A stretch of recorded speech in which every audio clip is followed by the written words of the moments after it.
حج کے 5 دنوں میں آپ کو کیا کیا احتیاط کرنی ہے اور کن کن جگہوں پر آپ کو ہوشیار رہنا ہے اور ان 5 دنوں کی باریکیاں کیا ہیں. پھر اسی ویڈیو میں ہم بات کریں گے کہ اگر آپ کا ارادہ پیدل حج کرنے کا ہے تو اس کا طریقہ کیا ہے اور کتنا چلنا پڑے گا آپ کو، اور آپ کو کن کن چیزوں کی احتیاط کرنی پڑے گی. اسی ویڈیو میں ہم آگے بات کریں گے کہ حاجیوں کے اور حجنوں کے کچھ سوالات ہیں، ان کے جواب دیں گے. ہو سکتا ہے وہ جواب آپ کو بھی پسند آئے کیونکہ وہ کامن سوال ہے جو آپ کے ذہن میں بھی اٹھ رہے ہوں لیکن آپ نے نہیں پوچھے، تو ان سوالوں کے جواب بھی دیں گے. اب پھر اسی ویڈیو میں بات کریں گے کہ یہ جو 5 دن ہیں حج کے، یہ آپ کی زندگی کے سب سے سینٹیمنٹل سیکریفائز کرنے والے دن ہیں جہاں آپ کو بہت کچھ برداشت کرنا پڑے گا. اور پھر اسی ویڈیو میں آگے بات کریں گے کہ آج تک کا لیٹسٹ اپڈیٹ کیا ہے، اور اسی ویڈیو میں ہم بات کریں گے کہ مینا کی روانگی کا سلسلہ شروع ہو چکا ہے. ہر طرف ماشاءاللہ رونق ہی رونق ہے اور بسز بلڈنگز کے باہر لگی ہوئی ہیں. حاجیوں کا جانا شروع ہو چکا ہے.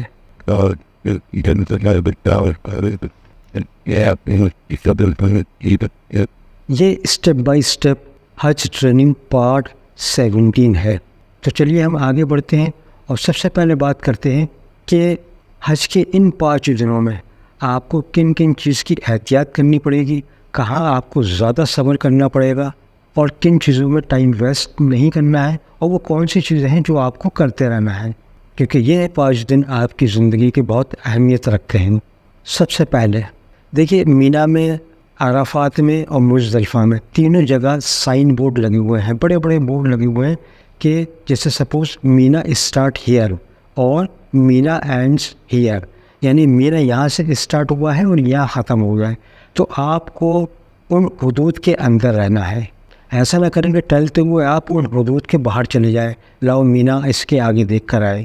تو یہ آپ قطعی غلطی مت کیجیے گا، کیونکہ اگر آپ نے حدود پار کر لیا مینا کا یا عرفات کا یا مزدلفہ کا، جو ٹائم آپ کو وہاں رکنے کا ہے، اور اس دوران آپ نے اگر وہ چیز پار کر لی تو آپ پر دم واجب ہو جائے گا، کیونکہ یہ آپ سے ایک غلطی ہو گئی. اسی لیے میں آپ کو بتاتا چل رہا ہوں کہ جہاں لکھا ہو مینا اسٹارٹ ہیئر، یعنی کہ وہاں سے مینا کی حد شروع ہو گئی، اور جہاں لکھا ہوا ہے مینا اینڈس ہیئر، اس کا مطلب ہے کہ یہاں مینا کی حد ختم ہو گئی. اسی طریقے سے آپ عرفات جائیں گے تو Arafat start hair, Arafat and here حدود بنا ہوا ہے، اور یہ سائن بورڈ چاروں طرف لگے ہوئے ہیں.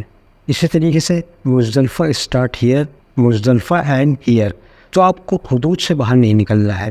دوسری چیز میں نے پہلے بھی ویڈیو میں بتایا تھا کہ آپ کو جو سیکوینس ہے 10 ذی الحج کی، وہ آگے پیچھے نہیں کرنی ہے. جو ترتیب ہے، پہلے جمرات پہ کنکڑی مارنا، پھر قربانی کرنا، پھر حلق کروانا، اس کے بعد طواف زیارت کرنا. اور طواف زیارت آپ احرام میں بھی کر سکتے ہیں اور سادہ کپڑوں میں بھی کر سکتے ہیں. آپس کی گپ شپ میں اور ادھر ادھر کی باتوں میں یا پولیٹکس میں، یا اس نے یہ کر دیا، وہاں یہ ہو گیا، افواہیں وہاں بہت پھیلتی ہیں، تو ان چیزوں پہ دھیان مت دیجیے گا. یہ افواہوں کا دور چلتا ہے وہاں پر. آپ کو ایک کامن افواہ ہے جو سننے میں ملے گی کہ وہاں 4 حاجی جو ہیں بس سے گر گئے، ان کا نعوذ باللہ انتقال ہو گیا، یا حاجی پیدل جا رہے تھے بس نے ٹکر مار دی. تو یہ سب کامن افواہیں ہیں جو وہاں پہ چلتی ہیں. تو ان افواہوں پہ آپ دھیان مت دیجیے گا کہ وہاں مینا میں فلانے کیمپ میں کھانا نہیں ملا، یا وہاں پر جو ہے ماڈلنگ کا انتظام صحیح نہیں ہے. یہ کامن ایک افواہیں ہیں جو ہر سال چلتی ہیں، تو ان پہ آپ دھیان مت دیجیے گا. آپ اپنی عبادت میں وقت لگائیے گا. تھوڑی دیر بعد لیکوڈ ڈائٹ کا استعمال کرتے رہیے گا. ہیوی ڈائٹ مت لیجیے گا تاکہ آپ کو بیت الخلاء بار بار جانے کی حاجت نہ ہو. تو اس لیے لیکوڈ ڈائٹ لیجیے گا، وہ آپ کو فائدہ کرے گی. دیکھیے، یہاں آپ کو دھکا مکی نہیں کرنی ہے، نہ خیمے میں گھستے وقت، نہ بسز میں چڑھتے وقت، نہ میٹرو میں چڑھتے وقت، نہ راستے میں سفر میں. آپ کو دھکا اور پش کسی کو نہیں کرنا ہے، نہ رش ہونا ہے، یعنی غصہ بھی نہیں کرنا ہے. آپ کو بہت صبر سے کام لینا ہے. اگر آپ نے، میں نے بتایا تھا نا کہ 3 چیزیں اگر آپ نے اپنے ساتھ رکھی ان 5 دنوں میں، ویسے تو پورے حج کے سفر کے لیے میں نے بتائی تھی، لیکن خصوصاً ان 5 دنوں کے لیے ایک دل میں یقین کہ اللہ کو ہم راضی کر کے لوٹیں گے، دوسرے اچھے اخلاق، اور نمبر 3 جو بہت امپورٹنٹ ہے صبر. ان 3 چیزوں کا دامن آپ کو نہیں چھوڑنا ہے. اگر آپ نے ان تینوں کو پکڑ کے رکھا تو آپ کامیاب ہوں گے. اور اپنے کیمپ کے آس پاس کا علاقہ، اپنی گیلری، کیمپ، سب جگہ صفائی رکھنی ہے آپ کو. گندگی مت پھیلائیے گا کیونکہ پریشانی پھر آپ ہی کو ہوگی. دیکھیے مینا میں، عرفات میں اسپیس کم ہوگا آپ کو آرام کرنے کے لیے. تو میں نے کہا نا کہ یہ جو 5 دن ہے یہ سیکریفائس کے ہیں. آپ اپنے آرام کو ترک کر رہے ہیں، گرمی میں پریشان ہو رہے ہیں، ادھر سے ادھر جا رہے ہیں، کس کے خاطر؟ اپنے رب کو راضی کرنا ہے آپ، ورنہ کون کس کے لیے کرتا ہے؟ کیونکہ آپ کو اپنی زندگی بنانی ہے، اپنے رب کو راضی کرنا ہے اور اپنے حج کو کامیابی بنانا ہے. تو اس لیے یہ 5 دن آپ کو بہت کچھ چھوڑنا پڑے گا اور بہت کچھ برداشت کرنا پڑے گا. اس لیے تو کہتے ہیں دا 5 day آف حج از اے سیکریفائس ڈیز. اور میں نے تاکید کی تھی آپ کو کہ گروپ میں چلنا ہے. اگر آپ گروپ میں چلیں گے تو آپ ہر چیز بڑی آسانی سے کر لیں گے اور اپنے ساتھیوں کا بھی خیال کریں گے. دیکھیے جوان حاجی اور پڑھے لکھے لوگ، میں ان سے درخواست کر رہا ہوں کہ جو لیڈیز ہیں، جو بوڑھے حاجی ہیں، جو کم پڑھے لکھے حاجی ہیں، ان کا آپ کو خیال کرنا ہے. ان کو ہر چیز بتانی بھی ہے کہ نہیں حاجی صاحب ایسے نہیں، ایسے کرنا ہے. کیونکہ ان بیچاروں کو کچھ نہیں معلوم ہوتا، نہ ان کے ایریا میں ٹریننگ ہو پاتی ہے صحیح سے، اس لیے وہ بلینک آتے ہیں اور کچھ سیکھ کے بھی آتے ہیں تو وہ بھول جاتے ہیں. تو آپ کو ان کی ہر طریقے سے مدد کرنی ہے. اگر آپ اللہ کے مہمان ہیں، وہ آپ بھی اللہ کے مہمان ہیں. اگر آپ نے اللہ کے مہمان کی مدد کر دی تو آپ سوچیے آپ کو کتنا ثواب ملے گا. دیکھیے مینا میں بہت واش روم ہوتے ہیں، عرفات میں بھی بہت واش روم ہوتے ہیں، لیکن مزدلفہ میں اکثر واش روم کی قلت ہو جاتی ہے. اس لیے پانی کا ویسٹیج مت کیجیے گا. صبر کیجیے گا. مزدلفہ میں جا کے آپ کو نہانا نہیں ہے کیونکہ وہاں اکثر پانی ختم ہو جاتا ہے، کیونکہ ہم بربادی پانی کی بہت کرتے ہیں. تو پانی کو صرف وضو کے لیے اور استنجے کے لیے استعمال کیجیے گا. اس دن نہائیے گا مت. گرمی بہت ہوگی لیکن اس کو برداشت کرنا ہے آپ کو. تو نہانے دھونے کا سلسلہ رہنے دیجیے گا مزدلفہ میں، ورنہ باتھ رومس وغیرہ میں اکثر پانی ختم ہو جاتا ہے، پھر دوسرے حاجیوں کو تکلیف ہوتی ہے. اور جو گائیڈ لائن ہے معلم کو جو دی گئی ہے منسٹری آف عمرہ اینڈ حج کی طرف سے، وہ معلم وہی فالو کریں گے اور آپ کو ان کی گائیڈ لائن فالو کرنی پڑے گی. اب دیکھیے جو جوان لوگ ہیں، جو تندرست لوگ ہیں، وہ ایک گروپ بنائے. اور دیکھیے پیدل حج کرنے کا مزہ ہی الگ ہے. اگر آپ نے پیدل حج کر لیا تو سونے پہ سہاگا، لیکن اس کے لیے تھوڑی سی ہمت چاہیے اور وہ گروپ میں ہی ہو سکتا ہے، اکیلے آپ نہیں کر سکتے. اور اگر آپ کے ساتھ لیڈیز ہیں تو مت کریے گا. تو جو پیدل حج کرنے کا جو طریقہ ہے وہ میں آپ کو بتا دیتا ہوں، اور آپ کتنا چلنا پڑے گا وہ بھی میں آپ کو پوری ڈیٹیل بتا دوں گا. دیکھیے اور جگہ آپ دیکھیں گے تو وہ ڈسٹینس جو ہے وہ بتاتے ہیں، جیسے Mina ends here, Arafat start here, اس کے بیچ کا بتا دیں گے. لیکن نہیں، دیکھیے مینا میں آپ کے کیمپ بیچ میں ہیں، عرفات میں آپ کے کیمپ بیچ میں ہیں. تو جو حدود ہے وہاں کا کاؤنٹ نہیں کرنا ہے کلومیٹر میں، ہمیں وہ کاؤنٹ کرنا ہے جہاں ہمیں اپنے خیمے سے چلنا ہے اور عرفات کے اپنے خیمے تک. تو پیدل والا راستہ جو ہے وہ روڈ نمبر یعنی اسٹریٹ نمبر 15 ہے جو پیدل کا راستہ ہے. ورنہ آپ کسی بھی راستے سے جا سکتے ہیں پیدل حج کرنے کے لیے. سب پر حاجی پیدل جا رہے ہوں گے آپ دیکھیں گے، لیکن بیسٹ ہے کہ روٹ نمبر 15 آپ پکڑ لیں. ہر جگہ لکھے ہوئے روٹ یا اسٹریٹ نمبر 15 اس کو آپ پکڑ لیں. وہاں جگہ جگہ باتھ روم بھی ہیں اور وہاں بہت سی چیزیں لیکوڈ ڈائٹ تقسیم بھی ہوتی رہتی ہیں، کیونکہ پیدل والے حاجیوں کا وہ زیادہ خیال کرتے ہیں. تو دیکھیے سب سے پہلے آپ جب عزیزہ سے جائیں گے تو مینا تو آپ کو بس سے ہی جانا ہے، کیونکہ حج جو ہے صحیح معنوں میں مینا سے شروع ہوتا ہے، عزیزہ سے شروع نہیں ہو رہا. حج کہاں سے شروع ہوگا؟ مینا سے. تو آپ بائی بس جائیں عزیزہ سے مینا، پھر مینا سے آپ عرفات پیدل جا سکتے ہیں. وہ آپ کے خیمے سے اور آپ کے جہاں عرفات میں خیمے ہوتے ہیں وہ ڈسٹینس مجھ کو معلوم ہے کیونکہ کئی بار کا تجربہ ہے. تو وہ 14.4 کلومیٹر پڑتا ہے، یعنی کہ 14.4 کلومیٹر پڑتا ہے مینا سے عرفات کے خیمے. میں مینا سے عرفات نہیں بتا رہا ہوں، میں مینا کے خیمے سے لے کر عرفات کے خیمے کا ڈسٹینس بتا رہا ہوں. پھر آپ کو عرفات سے مزدلفہ جانا ہے. تو عرفات کے خیمے سے لے کے اور مزدلفہ کا جو میدان ہے جہاں پہ آپ کو قیام کرنا ہے وہ 9 کلومیٹر ہے. وہاں بھی پیدل کا راستہ الگ ہے. تو آپ پیدل والا راستہ پکڑیے. وہاں باتھ روم بھی ہوں گے اور ڈسٹریبیوشن بھی بہت ہوتا ہے.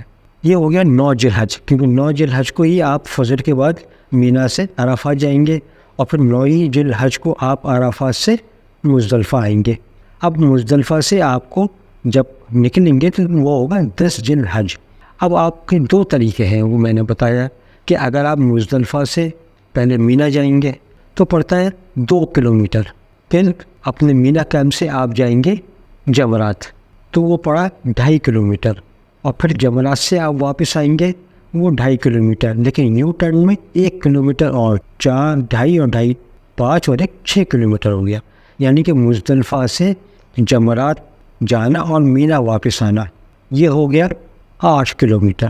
اب اگر آپ کو 10 ذی الحج کو جمرات سے حرم جانا ہے، اگر 10 ذی الحج کو جمرات سے حرم جانا ہے تو یہ پڑتا ہے تقریباً 8 کلومیٹر. اور پھر واپسی ہوگی حرم سے جمرات تک 8 کلومیٹر اور پھر وہاں سے جمرات سے لے کے اپنے مینا کیمپ تک 2.5 کلومیٹر.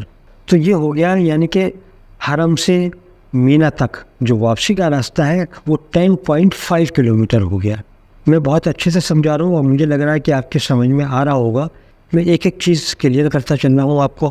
اب 11 ذی الحج کو آپ کو کنکری مارنے جانا ہے تو 2.5 کلومیٹر جانے کا، 2.5 کلومیٹر آنے کا، اور نیو ٹرن جو ہے وہ 1 کلومیٹر یعنی کہ 6 کلومیٹر آنا جانا.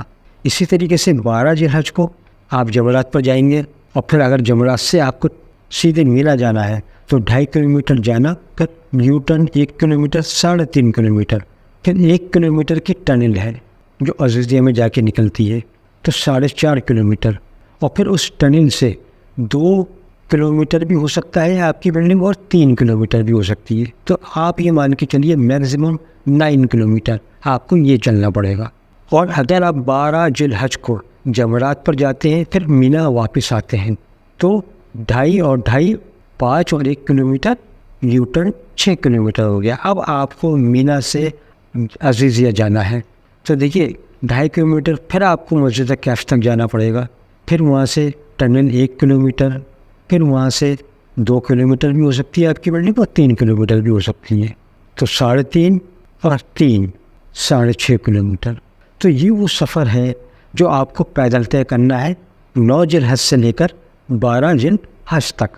تو اگر آپ کے اندر ہمت ہے تو اور یہ ڈسٹینس آپ اپنے ذہن میں رکھیں تو آپ پیدل حج کر سکتے ہیں. لیکن پیدل حج کرنے کا مزہ ہی الگ ہے. یعنی ایک دل کو سیٹسفیکشن ملتا ہے اور لگتا ہے کہ سب سے پہلے اللہ ہم سے راضی ہو گیا. ظاہر ہے آپ پیدل حج کر رہے ہیں کس کے خاطر؟ اللہ کو راضی کرنے کے لیے. تو ظاہر ہے اللہ آپ سے پہلے راضی ہوگا انشاءاللہ. اب ہم بات کرتے ہیں کہ کچھ سوالات ہیں جن کے جوابات ہمیں دے دیں. دیکھیے ایک کامن ایک سوال ہے، کئی حاجیوں نے پوچھا کہ جو ہمارا ہینڈ بیگ ہے کیا وہ ہم کو سب جگہ لے کر جانا ہے؟ تو یہ میں آپ کو بتاتا چلوں کہ آپ کا ہینڈ بیگ جو آپ مینا لے کر جا رہے ہیں وہ مینا میں جب آپ عرفات جائیں تو اپنا ہینڈ بیگ لے کر جائیں گے. آپ ہینڈ بیگ نہیں چھوڑیں گے کیونکہ پورے کیمپ خالی ہوں گے اور وہاں جو لیبر ہوتی ہے وہ ہر طرح کی ہو سکتی ہے، ان کے بارے میں ہمیں نہیں معلوم. لیکن آپ کو لے کے جانا اپنا بیگ زیادہ سیف ہے. آپ جب عرفات کہ وہاں آپ کو ضرورت بھی پڑ سکتی ہے تو جب مینا سے عرفات جائیں تو اپنا بیگ لے کر جائیں. عرفات سے مزدلفہ بیگ آپ کے ساتھ میں ہوگا اور پھر جب مزدلفہ سے آپ مینا آ جائیں پھر مینا میں آپ کے حاجی لوگ آ گئے آپ کے کیمپ میں.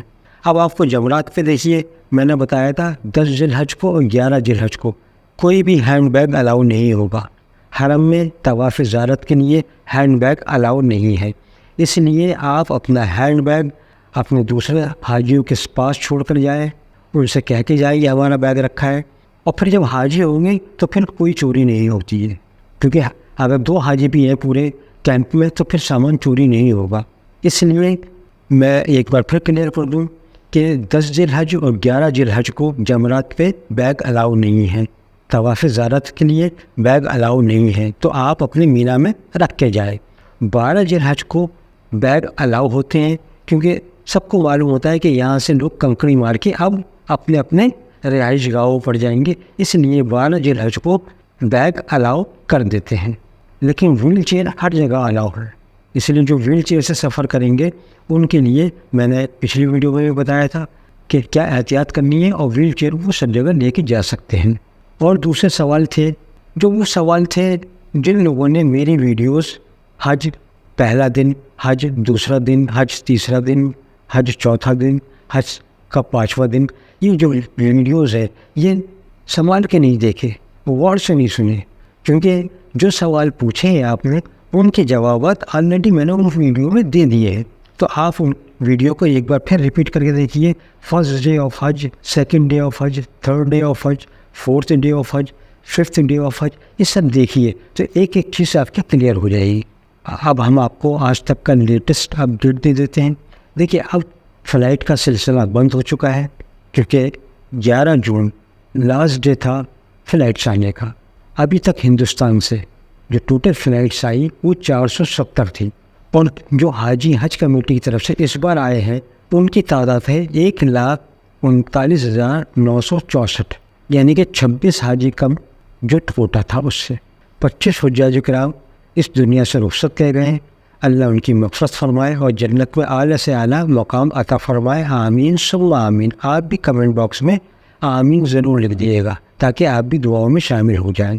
آج مکہ کا درجہ حرارت 45 ڈگری تھا، اور دیکھیں پوری دنیا سے حاجیوں کا سلسلہ تقریباً آنا پورا ہو چکا ہے، اور ابھی تک 25,95,250 حاجی پوری دنیا سے مکہ آ چکے ہیں۔ اور دیکھیے آپ ہر جگہ ماشاءاللہ رونق ہی رونق ہے۔ یہ دن آپ کو بار بار نصیب کرے اور پوری دنیا کے مسلمانوں کو بار بار نصیب کرے، اور ان 5 دنوں کو ہم اچھے سے گزاریں، جس مقصد کے لیے گئے ہیں اس مقصد میں اس کو لگائیں، جبھی ہمیں کامیابی ملے گی۔ آخر میں ہم آپ کو بیسٹ آف لک کہتے ہیں آپ کے کامیاب حج کے لیے۔ اللہ آپ کے پورے سفر کو ایک ایک قدم پہ آسانیاں پیدا کر دے، آپ کے پورے سفر کو آسان کر دے، اور آپ جو بھی عبادت کریں اور جو بھی دعائیں مانگے اللہ ان کو اپنی بارگاہ میں قبول فرما لے، آمین ثم آمین۔ آپ بھی دعاؤں میں ہمیں یاد رکھیے گا اور کمنٹ باکس میں آمین ضرور لکھ دیے گا۔ اور میں نے بتایا نا کہ یہ 5 دن سیکریفائس کے ہیں، بہت کچھ چھوڑنا پڑے گا آپ کو، بہت کچھ برداشت کرنا پڑے گا آپ کو، لیکن آپ کو غصہ نہیں کرنا ہے، صبر سے کام لینا ہے۔ اور آپ دیکھیے باہر نکل کے بلڈنگ کے چاروں طرف ماشاءاللہ رونق ہے، ہر جگہ بسیں لگی ہوئی ہیں، حاجیوں کا سلسلہ شروع ہو چکا ہے۔ یہ منظر نصیب والوں کو نصیب ہوتا ہے، اور آپ نصیب والے ہیں کہ اللہ نے آج آپ کو یہ دن دکھایا۔ جب آپ لوٹ کر آئے ہیں اپنے ملک تو ان منظر کو، یہ جو کیفیت ہے اس کو اچھے سے بیان کیجیے گا، تاکہ دوسرے لوگوں میں حج کرنے کا جذبہ پیدا ہو، اور کوشش کیجیے کہ حج جوانی میں کریں۔ اپنے محلوں میں آئیے، اپنے ضلع میں آئیے، اور سب کو کہیے کہ حج جوانی کا ہے، جتنی جلدی حج کرو گے اتنا اچھا ہے۔ یہ آپ کو لوگوں میں چابی بھرنی ہے، لوگوں میں ایک جوش پیدا کرنا ہے، یہ آپ کی ذمہ داری ہے۔ پورے حج کے دوران جو بھی آپ دعائیں مانگیں اس میں اس چیز کو ضرور یاد کریے گا۔ اگر آپ کو لگتا ہے کہ میری ویڈیوز سے آپ کو فائدہ ہوا ہے، یا میں نے تھوڑی سی بھی 1% بھی آپ کی مدد کی ہے، میں کوئی علماء نہیں ہوں، کوئی مولانا نہیں ہوں، لیکن میں اپنے پرسنل تجربے آپ کو شیئر کر رہا ہوں، کیونکہ کئی بار کے تجربے ہیں تو وہ میں نے شیئر کیے ہیں۔ اگر آپ میرے ان تجربوں کی بنا پر کچھ فائدہ پہنچے تو اس ناچیز کو بھولیے گا مت، دعاؤں میں یاد رکھیے گا۔ اللہ آپ کے سفر کو آسان کرے اور مبارک کرے، آمین ثم آمین۔ آج تک کے لیے اتنا ہی، اللہ آپ کا نگہبان۔ مصطفیٰ مجتبیٰ، مصطفیٰ مجتبیٰ،